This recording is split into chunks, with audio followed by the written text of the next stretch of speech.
ભરૂચ જિલ્લામાં સ્પેશિયલ લોક અદાલતનું આયોજન કરવામાં આવ્યું હતું। જિલ્લા કાનૂની સેવા સત્તા મંડળના ચેરમેન અને મુખ્ય જિલ્લા ન્યાયાધીશ આર.કે. દેસાઈના માર્ગદર્શક તથા સેક્રેટરી ડી.બી. તિવારીના સંચાલન હેઠળ યોજાયેલી આ લોક અદાલતનો પ્રારંભ બીજા એડિશનલ ડિસ્ટ્રિક્ટ જજ ઈ.એમ. શેખ અને અન્ય ન્યાયાધીશો દ્વારા દીપ પ્રાગટ્ય કરીને કરવામાં આવ્યો હતો। લોક અદાલતમાં વકીલ બાર એસોસિએશનના પ્રમુખ અને હોદ્દેદારો, ન્યાય ખાતાના કર્મચારીઓ તેમજ બેંક ઓફ બરોડાના અધિકારીઓ ઉપસ્થિત રહ્યા હતા।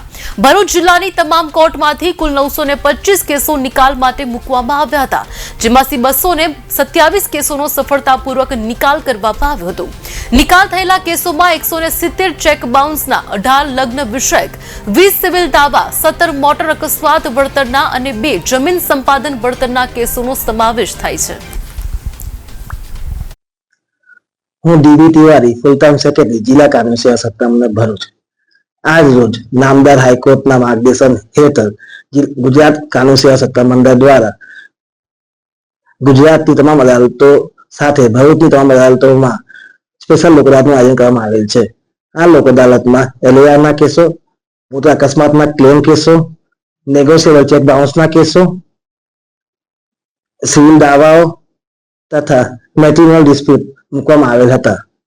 આ લોક અદાલતમાં મહત્તમ લાભ લોકોને મળે તે માટે અમે આ લોકો આયોજન પહેલાથી પક્ષકાર નોટિસ કાઢીને પ્રી કન્સિલિએશન મિટિંગોનું આયોજન કરેલ હતું, જેના પ્રયાસના કારણે આપણે આશરે 200 જેવા કેસોનો સુખદ અંત લાવી શકેલ છે। હવે આગામી લોક અદાલત 1 માસ પછી એટલે કે 8મી માર્ચ 2024 ના રોજનું આયોજન કરવામાં આવનાર છે, જે લોક અદાલતમાં ભરૂચજનો તેમના પેન્ડિંગ તમામ પ્રકારના કેસો મૂકી શકે છે અને તેમના જે તકરાર અને જે મતભેદ છે તે સુખદ અંત લાવી શકે છે। આ લોક અદાલત જે આવનાર લોક અદાલત છે 8મી માર્ચની ના રોજ જે આયોજન કરવામાં આવનાર છે, તેનો લાભ મહત્તમ લોકો પબ્લિક લે અને તેમનું જે તકરાર અને પેન્ડિંગ કેસોનું સુખદ અંત લાવે તેવી આશા રાખું। ધન્યવાદ।